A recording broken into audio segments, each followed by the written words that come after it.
السلام علیکم، بسم اللہ الرحمن الرحیم۔ مشورہ کرنے کی بڑی اہمیت ہے۔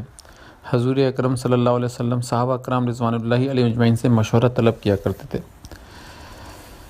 اور صحابہ کرام رضوان اللہ علیہ اجمعین حضور اکرم صلی اللہ علیہ وسلم سے مشورہ طلب کیا کرتے تھے، اور صحابہ کرام آپس میں ایک دوسرے سے مشورہ کیا کرتے تھے اپنے کاموں کے بارے میں۔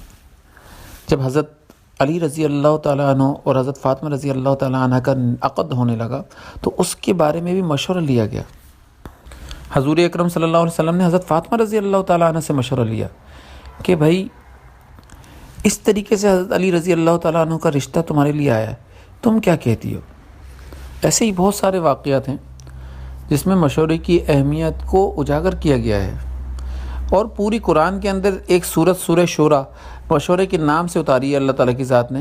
پھر قرآن کے اندر ایک آیت اللہ تعالیٰ کی ذات نے اتاری، وَشَاوِرْهُمْ فِي الْأَمْرِ فَإِذَا عَزَمْتَ فَتَوَكَّلْ عَلَى اللَّهِ، کہ اپنے کاموں میں آپس میں ایک دوسرے سے مشورہ کیا کرو، اور جب مشورے کے اندر کوئی بات ٹھہر جائے تو اللہ کی ذات کے اوپر توکل کرو، اور توکل کر جاؤ پھر وہ کام۔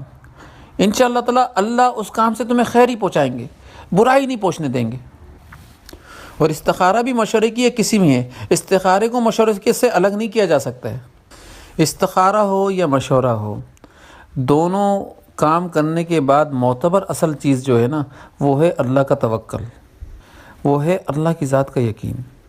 اللہ نے بتا دیا کہ مشورہ کرنے کے بعد کرنا کام جو بھی ہے، ہاں کرنا ہے نہ کرنا ہے، جو بھی کام کرنا ہے، لیکن توکل کرنا ہے پھر میرے اوپر۔ اب مشورہ ہو یا استخارہ ہو، اس کی روح توکل ہے، یا پھر کوئی بھی کام ہو اس کی روح توکل ہے۔